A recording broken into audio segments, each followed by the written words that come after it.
Welcome to Brain Chat with the Nerdy Neurologist. I'm Dr. Mitzi Joy Williams, and I'm your board-certified neurologist and MS specialist. My mission is to engage, educate, and empower those affected by MS to become an active part of their healthcare team.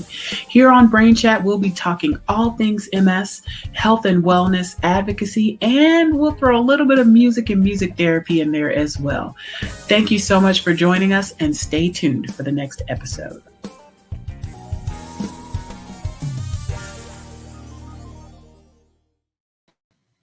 Happy Monday and welcome to Brain Chat. I'm Dr. Mitzi Joy Williams, your board certified neurologist and MS specialist, and I am so excited about tonight's episode. And I know that I say that every other week, but I am really excited about today's episode because I have two amazing experts to talk about a topic that we do not talk about enough. We're going to talk about sex. All right. So we're going to talk about intimacy. We're going to talk about having conversations with our partners and with our healthcare team. And I am just really looking forward to this conversation. So you know how we do when we start Brain Chat. Type in the chat where you are viewing us from. Thank you so much for taking your time out on this Monday night to talk about this. And, we'll have some time for questions, hopefully at the end. So type in the chat where you are logging in from. All right. So while we're doing that, I'm going to start with these amazing introductions. So first, I have Dr. DrLara Stepleman, who's a PhD and the chief of the psychology department and chief of psychology in the Department of Psychiatry and Health Behavior, and Associate Dean for Faculty Success and Inclusive Excellence at the Medical College of Georgia at Augusta University, my old stomping ground, AUG. She is a health psychologist, focuses her work on teaching and research on assisting others to live well with chronic illness, particularly HIV and multiple sclerosis. And that's where we met, in the multiple sclerosis clinic there in Augusta. And she's especially interested in access to competent mental health care for individuals living with chronic illness who may have additional barriers to care and experience health disparities related to sexual orientation and gender identity, as well as race and ethnicity.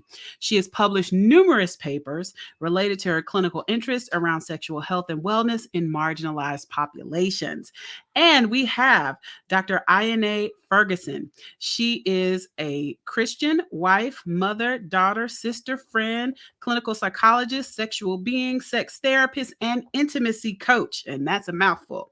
And her desire is to receive and give pleasure in healthy, intimate relationships. And she's passionate about helping women who are having trouble finding their own pleasure break the guilt and shame cycle brought about by the church and society so they can transform themselves and have positively intimate and amazing sex lives. She's a graduate of Spelman College, New York University, and Georgia State University. She has a PhD in clinical psychology and is fully licensed in the state of Georgia. She completed postgraduate training in sexual health at the University of Michigan, worked for the Department of Defense and the Veterans Healthcare Administration. She is the founder and executive director of Positively Intimate LLC, where she focuses on individual and couple sex therapy, intimacy coaching, transgender and non-binary care, sexual health education, and assessment. All right, so I can see I got folks logging in from everywhere. Let's go. We've got folks from Virginia, South Carolina, Augusta, Georgia. I see my auntie. Hey, auntie. Oregon, Bahamas, North Carolina, Maryland, New Jersey, Chicago, Chi-Town, my hometown. Fairburn, Georgia, around the corner, Maine. All right. I think that's the first time I had anybody from Maine, Massachusetts, and Ohio. And I'm sure that we'll have more. All right. So let me bring up my fabulous guests, Dr. DrLara Stepleman and Dr. Ayanay Ferguson. Thank you so much, ladies, for joining Brain Chat. Thank you and welcome. Thank you for having us. Definitely. Okay, awesome. Okay, so I know I bring all the energy. Let me bring it down just a little bit. Okay, so this is a really important topic, and I started doing these talks about intimacy and sexual health with Dr. Stepleman many moons ago in my days at the medical college, and certainly have learned so much from her, and I'm excited to have you here. So let's just kind of start by telling us a little bit more about yourself and kind of the work that you do focused on sexual health We'll start with you, Dr. Stepleman, in particularly the MS space. Sure. So I've been doing work related to sex really for as long as I have been going to school. I actually started in high school, doing surveys around sexual behaviors, just really interested in how closed our society up. So we have a very sexualized society, and yet it's very closed in some ways too. And that Absolutely. really prevents, I think, people from having honest communications about what's going on, because we have this sort of like social media like fantasized sexuality. And what you find for those of us who, as we are getting older or get illnesses or disabilities, is that sex can be one of those things that's very important but becomes interrupted. And I started that work working in HIV, and then since about 2003 worked with the MS Center here in Augusta, Georgia, and where I became aware of just uh, how uh, how much sexual dysfunction and sexual challenges and relationship interference MS can really present with. And so it became a real focus of my work there, both in terms of clinical work, but also teaching medical students and residents and faculty about the importance of talking about sex, as well as research and trying to understand more about sort of how we can help people sort of live their best lives within the limitations that they have, including whatever sexual limitations they may have. Absolutely. Absolutely. And what about you, Dr. Ferguson? So I guess my journey also started in high school. I was a member of the PG-13 players when I was 15 years old. So I wasn't even old enough to drive, but I was a sex educator. So PG-13 players was part of Planned Parenthood, and we would go Mm-hmm. to go to different not colleges, high schools, and do skits about sexual health. And it was a very progressive type of troop, with Planned Parenthood. Um, and we were even going into schools where abstinence only was being taught as their sex education, which is obviously not the model we were going on. But then fast forward, I've been a psychologist for over 15 years, and I've been, when I work with couples, sex inevitably comes up whenever, Mm-hmm. you're working with couples. And a big part of what I did with the Department of Defense was working with couples. And so it just morphed over time to the point where it was like, I really need to do some more studying in this area. And so within the last 3 years, I really got into like the postdoctoral studies and really understanding how to break that guilt and shame cycle, how to actually have these conversations about sex and intimacy, even in a mental health setting where we should be able to talk about everything and we still have issues bringing up sex. So just really being able to talk about sex in a like we should be able to talk about it the way we talk about what we're having for dinner, or how we talk about the weather, or I like that dress on you. I should be able to talk about sex with my friends, with my partner, definitely with all of my medical professionals, in a natural way, just like I would talk about anything else. Hmm. So I love that. Let's take a pause there and let's go a little deeper into that. So, as a healthcare professional, I remember being very shy about discussing sex until I started doing some work in the clinic and working with Dr. Stepleman and Dr. Hughes and others. And so how do we kind of break this discomfort that people have with talking about it? And even now, as I'm a more experienced, clinician, I'm like, I have patients that say, "Well, I'm really embarrassed." And I'm like, "There's nothing to be embarrassed about. Like, you just talk to me about like how your bladder doesn't work or your bowel doesn't work. Definitely it's okay to talk to me about that." So how do we kind of break that silence, or that that discomfort that people have with talking about it? And then the follow up to that is, how do we as clinicians encourage our colleagues to become more educated so that they have something to say when people bring up these issues, in order to help kind of navigate or deal with them?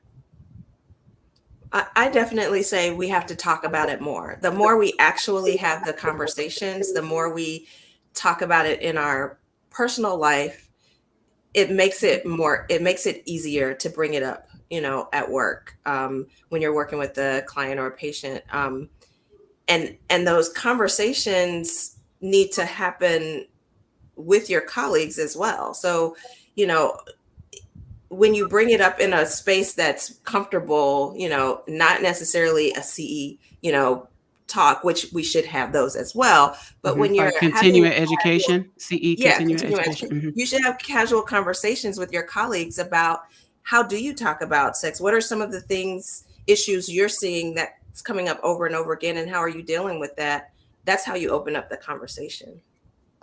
Absolutely. And what are your thoughts, Dr. Stepleman? Yeah, so first I just want to start with the research says that patients expect their providers to talk about sex. 90% of patients say the doctor should be initiating these conversations. And so when they're not happening, we first have to ask sort of what tone is the physician setting in the room, right? Because what a doctor asks about is what we feel like we have permission to ask about.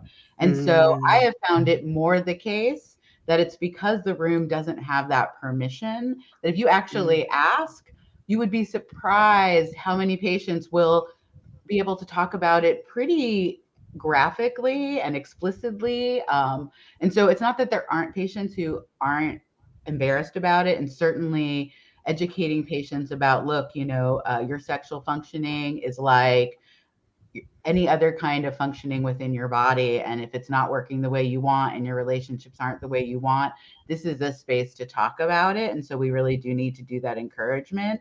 But providers also need to just take that responsibility. We found in our clinics that if we gave a problem checklist, if you just had on the checklist the word sexual functioning, that increased the number of people, because all they had to do is check a box. They didn't even have to start the conversation, right? And I try to ease into it sometimes. And if they checked a couple other things like getting more exercise, I'd start there. And finally the patient would look at me with their little checklist and be like, no, this one, I want to talk about this one. I was like, oh, you're ready to talk about it. So let me jump right into that. And so finding those kinds of cues, because obviously even something as simple as the word on a piece of paper is a cue. This is a welcome and inclusive space. And speaking of which, because I know both Ayanay and I do that work, is it's an inclusive space for anybody to talk about sex. That means it doesn't matter what your racial identity is, your gender identity, your sexual orientation, your disabilities, all of those things. Sexuality is something that belongs to everybody, uniquely within them, and people should be able to talk about it from whatever vantage point they stand in. Yeah, and I like this idea of, I think one of the difficulties as a clinician who cares for people, particularly with multiple sclerosis, is that sometimes there are so many different issues that we can't even address all of the physical issues. And I think, I love the idea of kind of that checklist, because if I think about a review of systems, which is a list of symptoms that patients can check every time they come and see us, there's nothing about sexual dysfunction on there.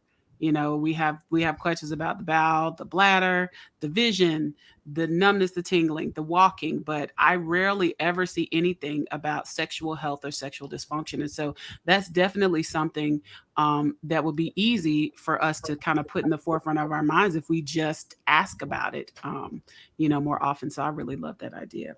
So let's kind of dial back for a second and say, what are some of the issues that we see related to sexual dysfunction in people with chronic illness like multiple sclerosis? Like we think about it. So you and I, Dr. Stepleman, used to do these talks where we would talk about the primary, secondary, and tertiary symptoms that we see related to sexual dysfunction with MS. The primary ones being the ones that come directly from nerve dysfunction. So if you have a lesion in the spinal cord and it's causing, abnormal sensation, let's say in the genital area, that obviously would cause discomfort. But let's talk a little bit. Can you tell us a little bit about some of the secondary and tertiary symptoms that we see? Sure. So, if you think about any MS symptom you have, and some of these will apply to other chronic illnesses too, they all have the potential to interfere with sex, right? So your mobility, right, may can affect what positions you're able to get in, how easy it is. That weakness, that would be similar to spasticity, can make some positions very uncomfortable. Pain, which can, derive from primary or secondary. A big one is bowel and bladder control, and Absolutely. not even, so there's both the actual bowel and bladder control issues of sex, but then also the fear of it. So the anxiety about the potential to lose any control during sex can keep people from having sex. And then even like mental things like, so cognition, right? So sex requires focus.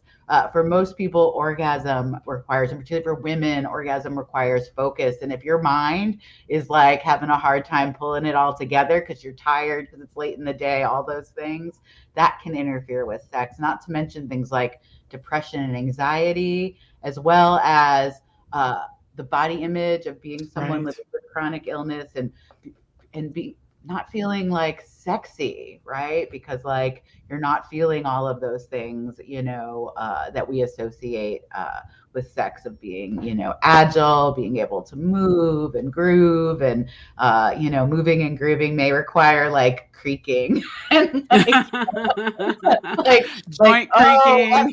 I get up and switch. Why don't we take a break while I do that? Let me take a while. Joint pain and things like that. And so obviously I say that with laughter, because I believe when you bring all of those things to the table, like you have to have a partner that you can laugh about these things with, because this is just our body doing the things our body does, and our body's trying to experience pleasure, and however we can get there is how we're going to get there. Absolutely. And it doesn't have to be pretty. It doesn't have to be pretty. Right. We really need to expand our definition of sex. Yeah. Because when we have this very narrow definition that sex is intercourse, we miss so much of the pleasure that you mentioned, Dr. Stepleman. We don't get to really enjoy all of the things that sex can be. And with this, because intercourse may not be your jam, right? It might not be what you want. It may not be possible. It may be uncomfortable and painful, like you mentioned. But when we expand that definition, sex can be phenomenal without intercourse. And so a lot of times with chronic illnesses that where you have pain associated with that, we just have to think about what are other things that make up sex other than intercourse, so that we can have this amazing sex life. And then also thinking about intimacy, like we've talked about this a lot in the past, right? Does the goal always have to be the big O, right? Can the goal be enjoying that person sometimes, and not necessarily, I'm a failure if I don't get to this point, or if I don't do this particular thing? Can we talk a little bit about that? Orgasm should never be the goal. Orgasm should be a pleasant surprise that comes during your, on your journey of pleasure, because you can have amazing sex without an orgasm. Some people who have no chronic illnesses have difficulty with orgasm.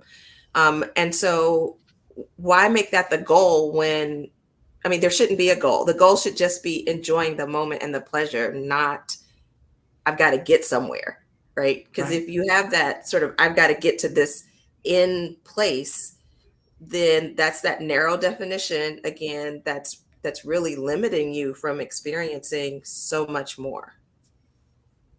Yeah, I would agree. And also acknowledging, because so first of all, orgasms feel really good, and like, so people enjoy them. And so I don't want to also take away from acknowledging, like, if that's a struggle and something that isn't going to be achieved. I completely agree with Ayanay about sort of the very broad definition, but also if there's a point at which like that just can't really happen for you, that it's also okay to grieve that too, and not, and then from that grief, learn how to continue to explore all these other things that bring you joy and pleasure. So it's sort of this balance of like, yes, if that doesn't happen for you, it's okay for that to be a loss, but don't stop there. Don't stop there, because there's so much more.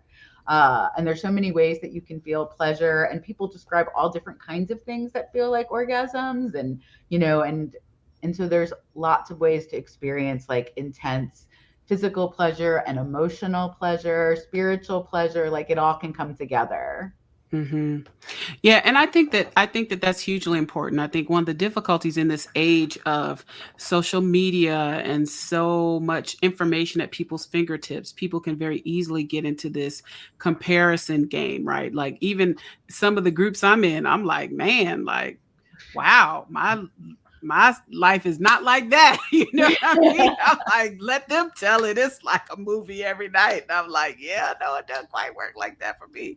So I think that again, we have to look at our individual situation and not compare ourselves, and be able to come to healthy terms with our partners about what we are trying to achieve and what's good and what's not good.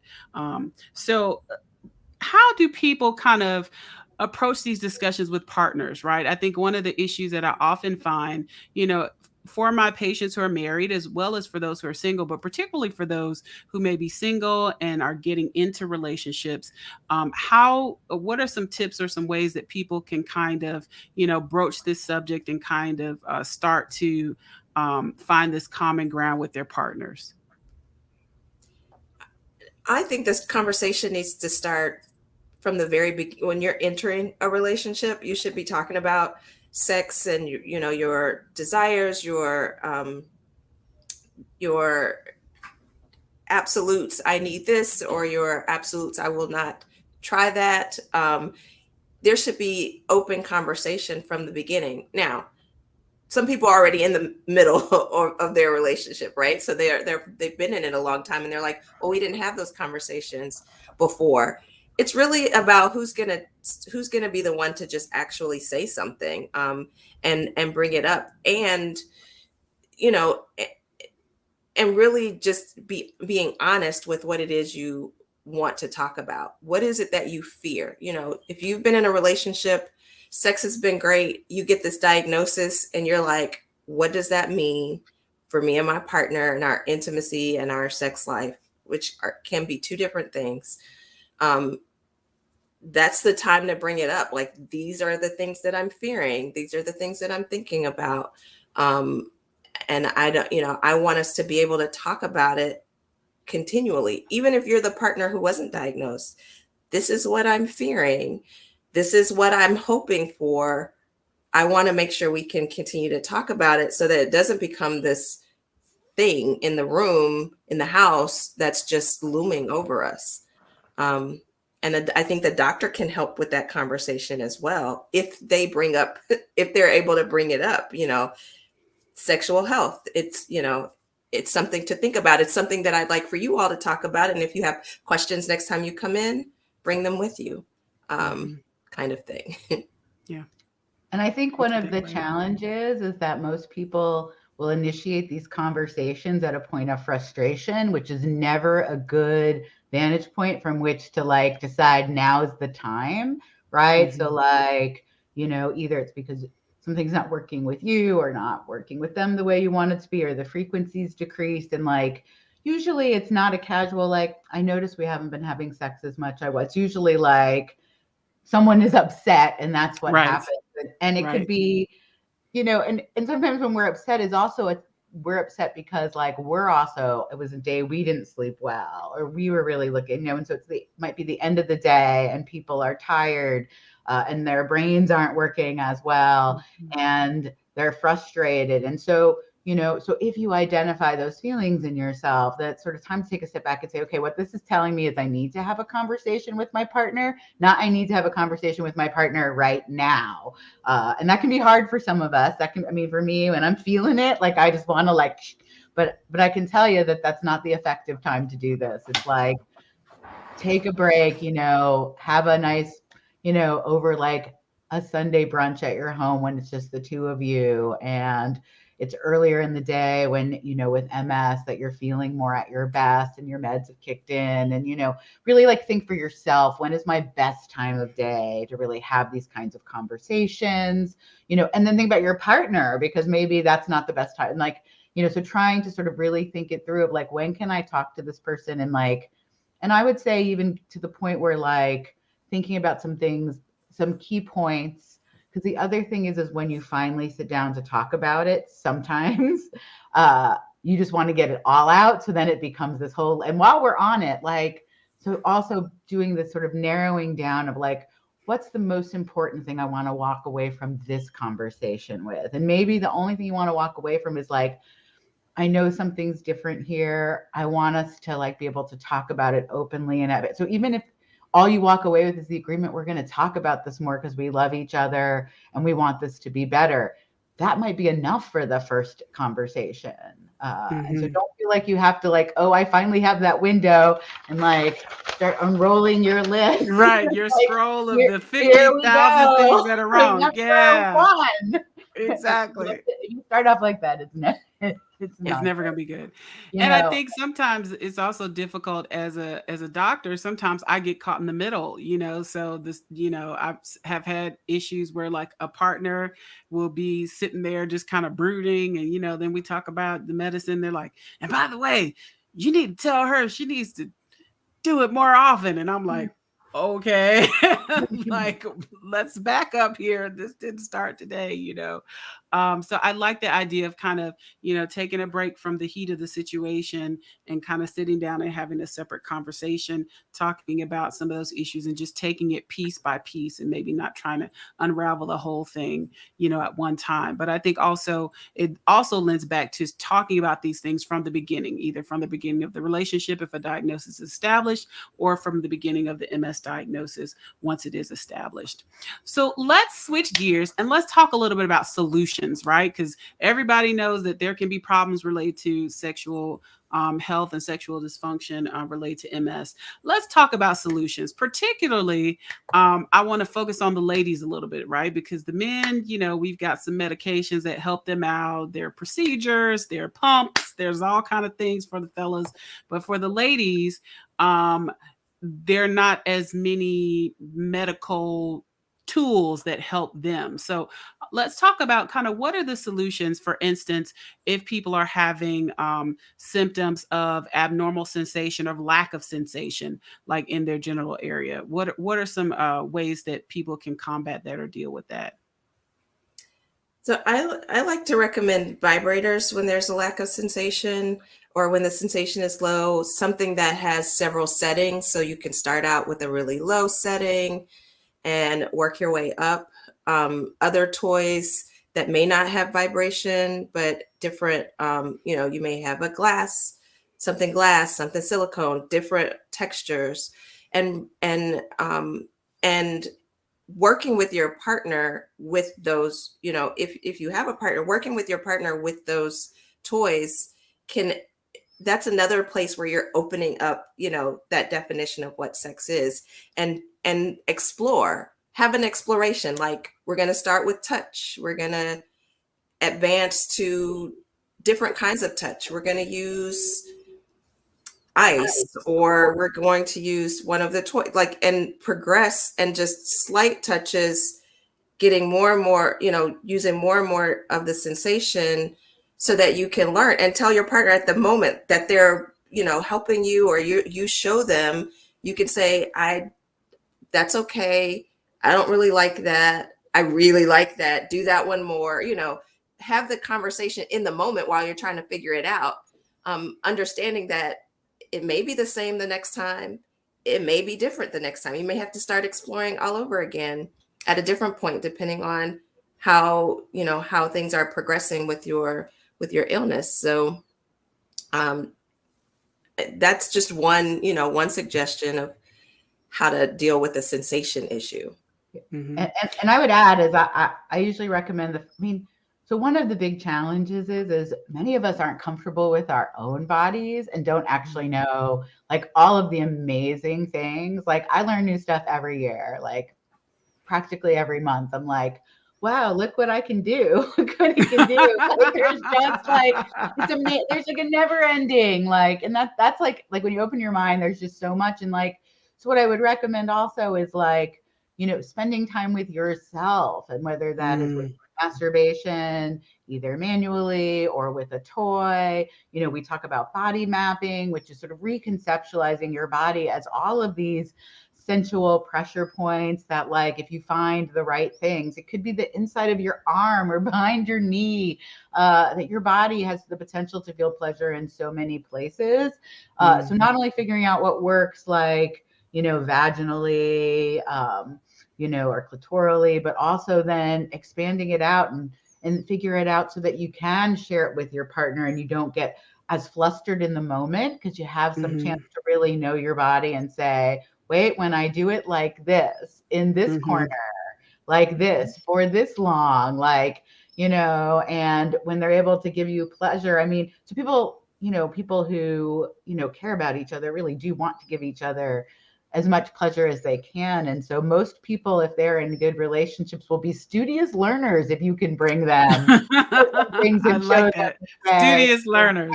Hey, when your tongue goes like this, I like that's, and you see my eyes roll back in my head. That's it. That's that the means spot. more. Right. And I like that idea of, spending time with yourself, right? Because it could be an elbow, it could be a spot back here. There are more spots than just the typical erogenous zones. Like, we have a whole body, right? And so I like that idea. Now let's dial back for a second, which I meant to talk about first. Let's talk about the role of therapy, right? So I hear a lot about, like, intimacy coaching, sex therapy. It's not something that I probably was paying attention to 15 years ago, but I see that this is something that's becoming more acceptable and more open. So what is the role of intimacy coaching or sex therapy? When should somebody go to a therapist to talk about these issues? So once you get to a point where everything you've tried and talked to your medical professional, you've ruled out medical things that could be creating the issue. So you've already addressed all of the medical stuff and you're still having issues, then that's the point when I say a therapist could come in. But even a therapist can help you navigate how to talk with your medical doctor if you feel like you're hitting a roadblock, because not everyone has a Dr. Williams who's freely talking about sex in their medical, their 15 minutes or 30 minutes you have in there. They're not bringing it, they're not always bringing it up. And so if you ask and you're hitting this roadblock, you may need a therapist. If you're you don't have to be in a couple to need intimacy coaching or therapy, sex therapy. I run a group for women, and some of the women were single, some of the women were in couples, but it was all about low arousal, women who had a desire to have a good sex life. They had desire to have sex, but they weren't able to get aroused. And so this group, we work on arousal, and starting with mindfulness and working our way up to, and we do the things that Dr. Stepleman was talking about, like exploring your body for yourself, mindful showers where you actually feel the soap, use your hands instead of a washcloth.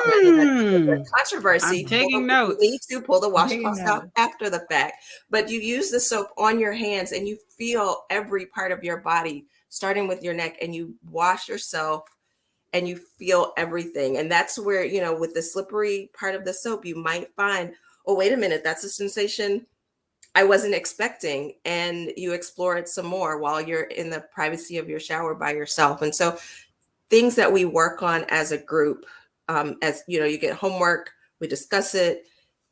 That's when, if you're at that point where I have tried, I really need some help here, that's when I say, get into therapy. What are your thoughts, Lara? And I'm talking about sex therapy in particular. Sorry. Yeah. I mean, I was going to say, so obviously whenever you're dealing with a chronic illness and the onset and the challenges that present, I think working with someone to help you navigate that is always a good idea. And certainly with MS, sex is going to come up a lot. I mean, I would agree with Ayanay when the things to do and that you can read about, like, And even when you get those things, sometimes people need to be able to talk those through. And so I don't think there's ever a wrong time. Like, to me, if your sex life is not what you want it to be, um, so going into therapy for that, you could even just get a consultation. Like, it doesn't have to be that you've now committed yourself to a year of therapy. I've done work with people sometimes where it's just like one of the simplest ones I ever did was, this woman was on the verge of divorce from her husband because she didn't want to have sex with him and he wanted to have sex. Well, she was a mom with 4 kids. They were together, but and she worked full time and was going to school. And every time he'd give her that look, she'd be like, have you seen how many kids' clothes I'm folding and making the dinner and da da da da. And so, all we did was say, you need to go home and tell your husband that you have control over the sex button, meaning whether it goes or not. And giving her sexy leers isn't what's going to do it. So he needs to figure it out. And she'd start coming home and dinner was being cooked. The laundry was done. There was a bathtub drawn for her. She went from being on the verge of divorce to initiating sex with her. Cause it was literally just feeling this, you've just put another thing on my to-do list. And when they were able to talk about and realize when she had the power, he realized he needed to take some things off her to-do list. And that was an amazing, so it doesn't have to be complicated.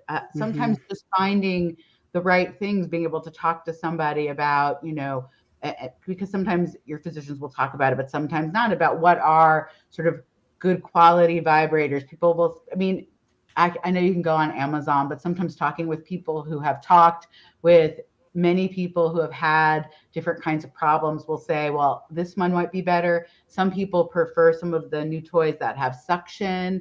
Some people prefer ones that have more G-spot stimulation, because maybe if for some reason you're having neuropathic pains that are going to your clitoris, that doesn't mean it'll be in your G-spot too. And that's a great place to go. There's also all these other spots that I've learned about that so there's so many things. And so I think the fact is you can read, and some people, that's the way they learn, but actually being able to talk these through, and sometimes having someone say there's actually a lot of different points. And for homework, I'd like you to go home and explore each of these and kind of give me a feedback on where can you feel? Where does it feel good? Where does it hurt?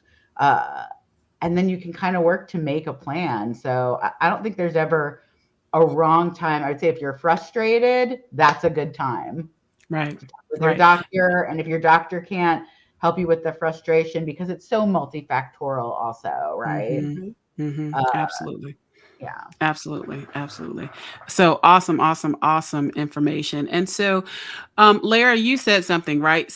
Sometimes, especially with a diagnosis of a chronic illness, it can be really overwhelming and there's so much information. So what are good resources for people to tap into, to get started, right? If they want to, explore issues about sexual health or, these types of things, where do you go? Where do you start? So, so there's lots of, there's more and more material coming out every day. So even if you just Google sex and MS, all of the organizations now have information on it, because it's become a much more. It was not always that way. It was not that way. No, it was not that way. And so all of them do.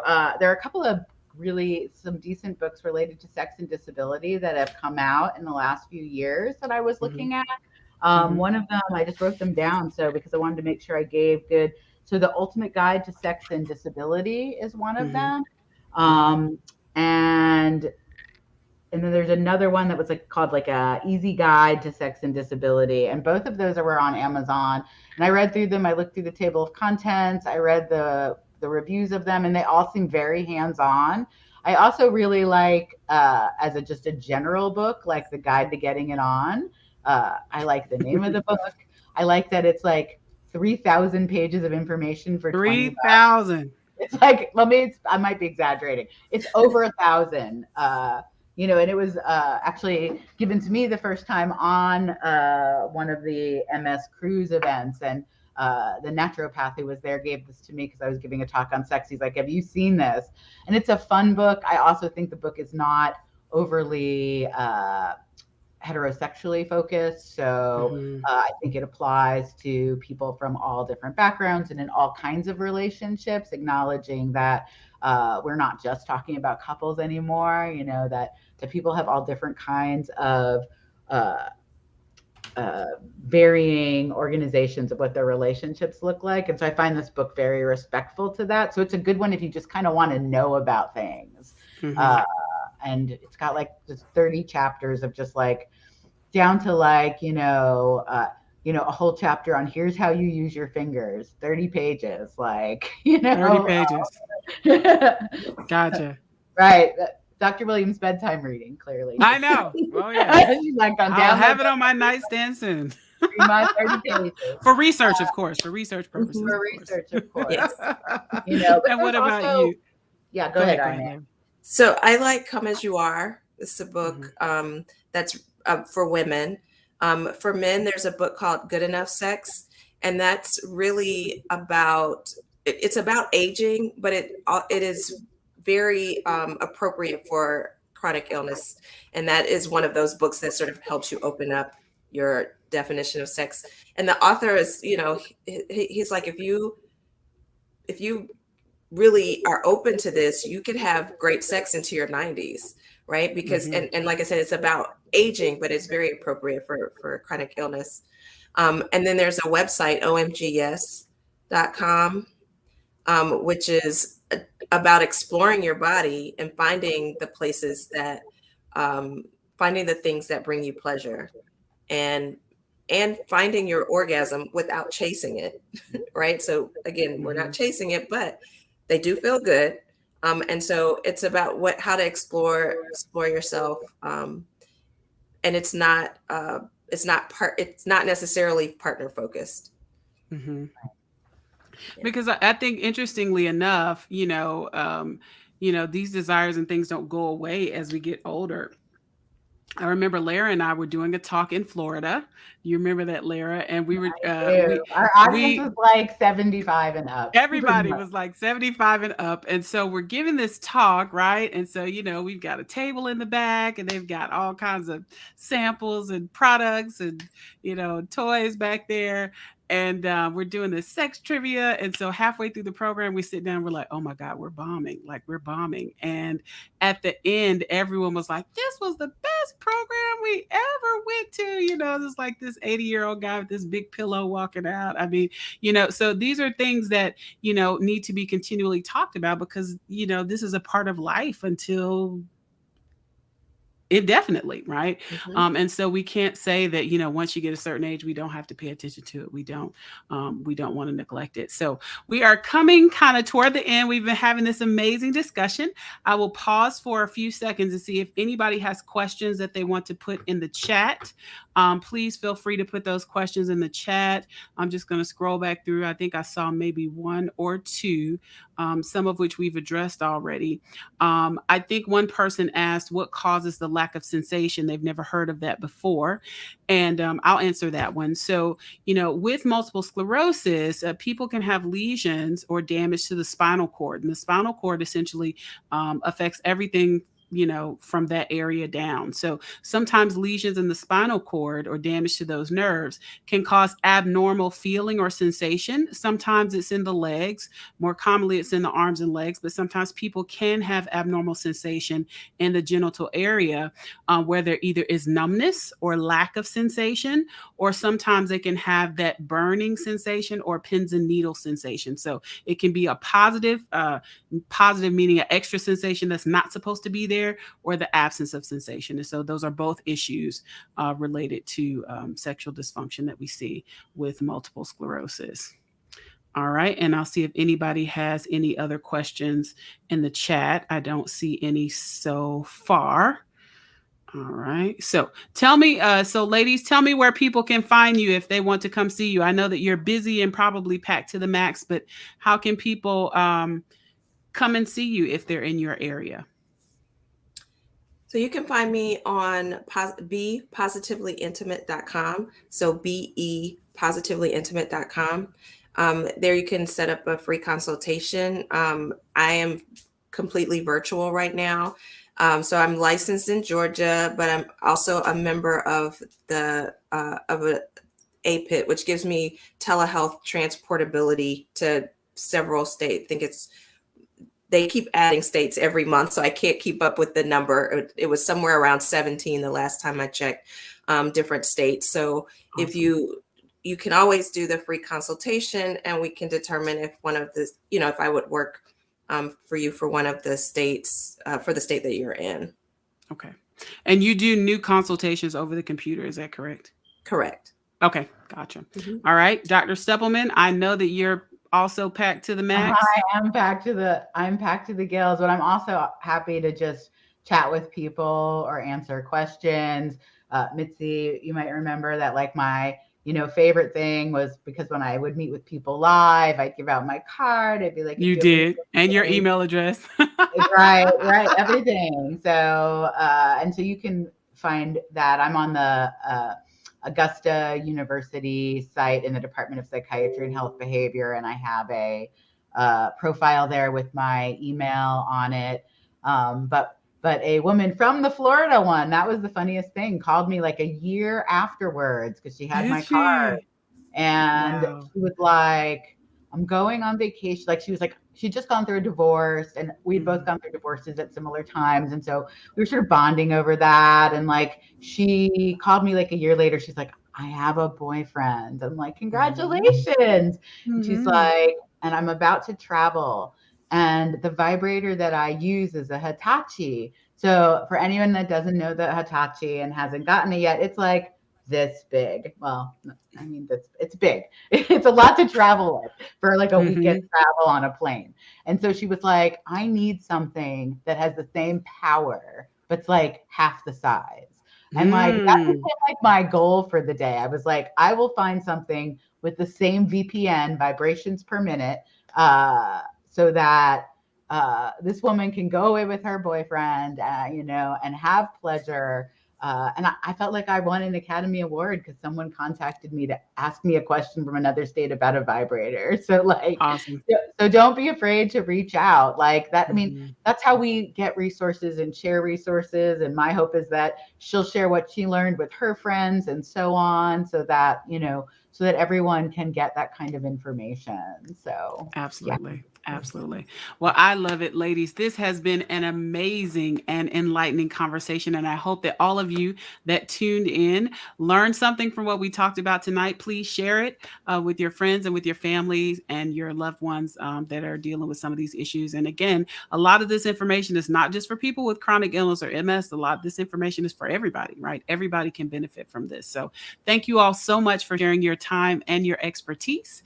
And thank you to all of my Brain Chat friends for tuning in this evening. We'll see you in 2 weeks, and have a wonderful, wonderful week. Thank you so much. Thank you.